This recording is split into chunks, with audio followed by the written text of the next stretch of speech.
Let me introduce you to one of the most powerful yet simple brain-based movements you can add to your daily routines. It's called Infinity Walk. It has helped so many of my clients with back pain, anxiety, overthinking, and so much more. And it looks kind of easy, but it is a challenge for multiple brain systems at the same time. And that's exactly why it's so powerful. So when you walk in a continuous figure eight pattern, your brain must integrate three major systems: your visual system, your vestibular system, and your proprioceptive system, which is kind of where we know we're in space, where our limbs are in space. So those three systems are the foundation of balance, coordination, spatial awareness, but also calmness and focused attention. And even if one of these three systems is for some reason underperforming, you will feel it. You will feel intention, overthinking, clumsiness, anxiety, or possibly low energy. Welcome, I'm Heike Fallon. I'm the founder of Expand Health and the creator of the NeuroHP method, and I combine neuroscience, sports therapy, and personal performance coaching to help leaders, athletes, and active people like you optimize health and personal performance for longevity. Living longer with more fun. And for 30 years, I've studied the brain and body and their connection. And in my NeuroHP method, I use the Infinity Walk because it creates such a rapid shift in how your brain processes input. It's grounding, again, as I said, energizing, stabilization. And for many people, it's one of the fastest way to reconnect with their body when stress, anxiety, and overthinking takes over. But again, so many great benefits of the figure eight. The figure eight pattern of the Infinity Walk forces your brain to update prediction continuously. So every step creates new sensory input. Every change in direction, because you're going around, right, requires recalibration. Every curve demands like a micro adjustment from your eyes, your inner ear, and your body. This constant integration strengthens neural pathways and supports stability, attention, and emotional regulation. So some people actually might feel very emotional when they do this exercise. So when you perform complex rhythmic movements, you activate the cerebellum, which sits back here. It's part of the brain that fine-tunes movement and coordinates the timing. And vestibular nuclei, critical for balance, posture, and eye stabilization.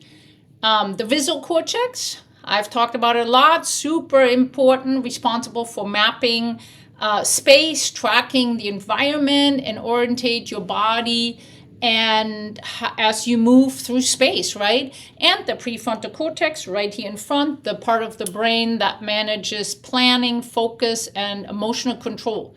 So the Infinity Walk makes all these areas communicate better and faster. And when all these three systems integrate really well, your brain works with less effort. Your body moves way more fluidly, your stress level drops, and your attention gets much better. And your balance improves, because I get always requests for how to improve balance. This is it. Do the Infinity Walk. And and energy usually rises as well, because your nervous system is no longer wasting energy and trying to figure out where you are in space, because you're actually training that. If you feel mentally scattered, easily overwhelmed, or physically very tense, if you struggle with balance, coordination, or fatigue, or if you simply want a powerful exercise to boost your daily performance, the Infinity Walk is one of the most effective and efficient ways to train your brain and body really together. So let's do this exercise. You can follow along. What you want to do is you want to place two objects. I use cones about 8 to 10 feet apart. Do not use dumbbells because you don't want to accidentally hit them. It hurts. Do not use washcloths on hardwood floor because it can be very slippery. And in the halfway point of the two cones, you find a target or put a post-it on the wall about in the halfway target, eye level, about it's not that important, but like at least 6 to 8 feet away, because you want to make sure that that you can turn your head and it's not too strenuous, right? So check this out and follow along. Start on the side closest to your visual target and start walking with a nice tall spine in continuous figure 8 pattern. Make sure you keep your eye contact on your visual target as you go around the cones. And don't worry if you kick them occasionally, you just pick them up and start again. With time, you will definitely get better.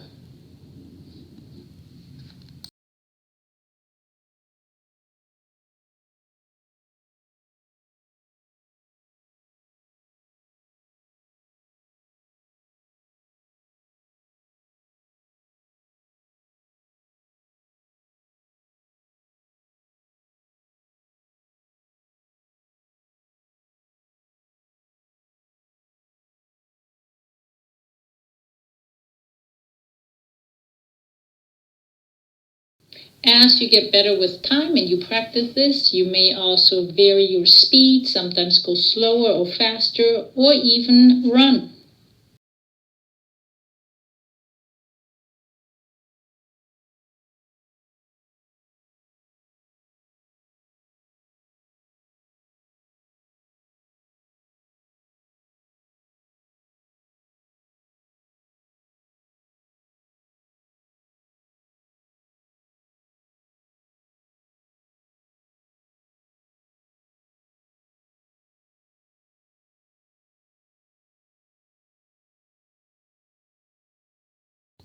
Version 2 is rotational integration. It's a more advanced version. You start on the side of the cone away from your visual target, and as you walk around the cones, you will have to rotate your body as your head stays still and your eyes maintain contact with the visual target.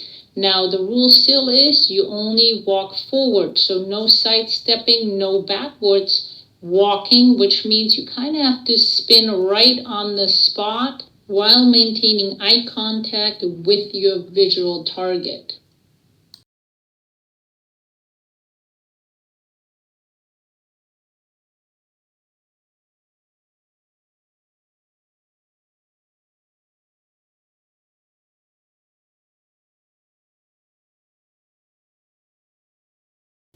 Version 3 is the directional change. In this one, you change your setup. Your visual target is actually in line with the cones now, and you can start either on the left or the right side of the cones. It comes down to the same. You want to practice both versions, but here's the key is that, again, you maintaining walking forward, no sidestepping, no backwards walking, while you maintaining eye contact with your target. Now, this is definitely a more advanced version, so make sure you practice version 1 and 2 first before you attempt this one, but it sure is a very fun one and great for many activities.